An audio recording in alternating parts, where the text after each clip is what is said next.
যুবক ভাইরা খুব খেয়াল করে শোনো, যে হাতে রাসূলুল্লাহ সাল্লাল্লাহু আলাইহি ওয়াসাল্লাম সুবহানাল্লাহ তাসবিহ করেছেন, যে হাতে আল্লাহর রাসূল আলহামদুলিল্লাহ তাসবিহ করেছেন, যে হাতে আল্লাহু আকবার তাসবিহ করেছেন, যে হাতে লা ইলাহা ইল্লাল্লাহ তাসবিহ করেছেন, একই হাতে বেঈমান কাফেরদের বিরুদ্ধে অস্ত্র উঠায় নিয়েছেন।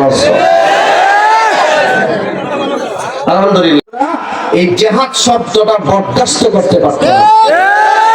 আমরা জিহাদ ফি সাবিলিল্লাহর আলোচনা কোরআন মাজিদ থেকে, মসজিদের মিম্বার থেকে করতে পারতাম না। আমি ঢাকায় বাড়ি ভাড়া গিয়ে কি প্রজেক্টে একটা মসজিদে জুমার নামাজ পড়াতাম। ওখানে 12 থেকে 15,000 মুসল্লি নামাজ পড়ে। মাওলানা মামুনুল হক সাহেব, এই মাসুম সাহেব ওই মসজিদে গিয়েছে, দেখে এসেছে। এত সংখ্যক মুসল্লি সেখানে নামাজ পড়ে।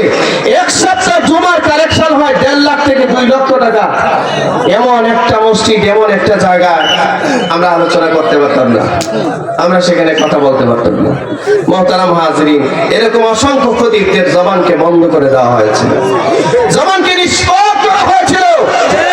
আরে হাদিসের কিতাবের মধ্যে যুদ্ধ জিহাদের অধ্যায় এসেছে, কিতাবুল মাগাজি, বুখারী শরীফ খুলুন, বিভিন্ন হাদিসের কিতাব খুলুন, যুদ্ধের আলাদা অধ্যায় আছে, অধ্যায়।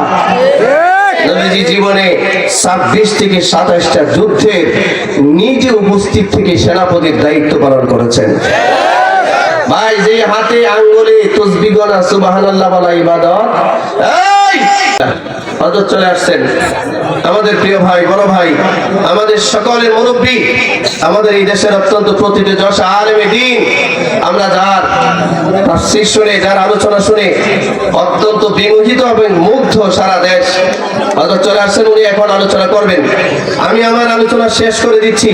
আমি মনে করেছিলাম হযরত বারহাট্টা জেমে পড়বে, বলছেন না? আল্লাহ বাঁচাচ্ছে জন্য আমার সময় কমে গেছে। মাসুম সাহেব বলছিলেন অন্তত 1.5 ঘন্টা, তা আমি সেই অনুযায়ী আলোচনা চালাচ্ছিলাম। উনি বারহাট্টার জেমে পড়ে নাই। আমাদের বারহাট্টা এবং নেত্রকোনা ইমানদারি একটা জেম আছে এখন, এটা গেলেই লাগবে।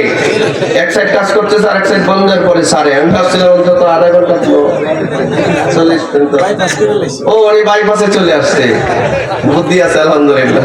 তা আমি ছিলাম ওখানে, ভাবছিলাম সময় পাবো, এখানে আমার সময় শেষ। শেষ মেসেজ আপনাদের প্রতি, রাসূলুল্লাহ সাল্লাল্লাহু আলাইহি সাল্লামের গায়ে যতগুলো যুদ্ধ চাপিয়ে দেওয়া হয়েছিল, নবীজি সবগুলোর প্রতিরোধ করেছেন। ঠিক কিনা জুড়ে বলেন? আজকে আর সেদিকে বয়ানে যেতেই পারলাম না আয়াতের মূল আলোচনায়। আমি শুধু এতটুকু মেসেজ দিতে চাই। রাসূল ফতহে মক্কার পরে, মক্কা বিজয়ের পরে 10,000 সাহাবী সহ বিনা রক্তপাতে মক্কা বিজয় হয়েছে। আল্লাহ রাসূল সাল্লাল্লাহু আলাইহি সাল্লাম স্বস্তির একটা নিঃশ্বাস ফেললেন। পরক্ষণেই কানে আওয়াজ আসছে, ইয়া রাসূলুল্লাহ, তায়েফ থেকে সশস্ত্র 30,000 সন্ত্রাসী মক্কা অ্যাটাক করবার জন্য, আপনাকে হত্যা করার জন্য, সাহাবীদেরকে হত্যা করার জন্য, মক্কা আক্রমণের জন্য সেই আব্রাহার মতো আসছে মক্কার দিকে। যুদ্ধের ঘোষণা আসছে। রাসূলুল্লাহ সাল্লাল্লাহু আলাইহি ওয়াসাল্লাম সাহাবীদেরকে নিয়ে ডাক দিলেন, আমি তো যুদ্ধ করতে চাই না, এরা তো আমার ঘাড়ে যুদ্ধ চাপিয়ে দিচ্ছে, কি করব বলো?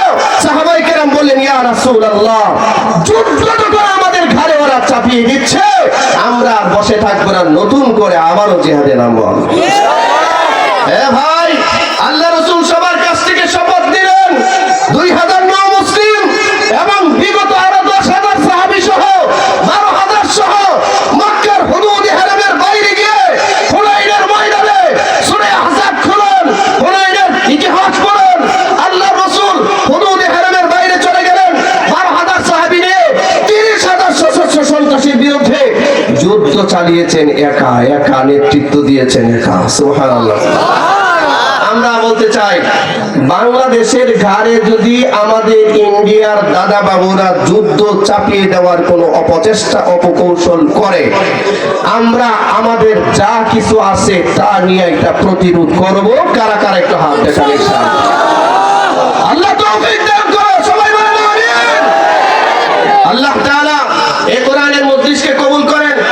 একজন হাফেজ কোরআনের বাপ হওয়ার চেষ্টা করেন, একজন আলেমের মা হওয়ার চেষ্টা করেন, একটা বংশে আলেম তৈরি করার চেষ্টা করেন।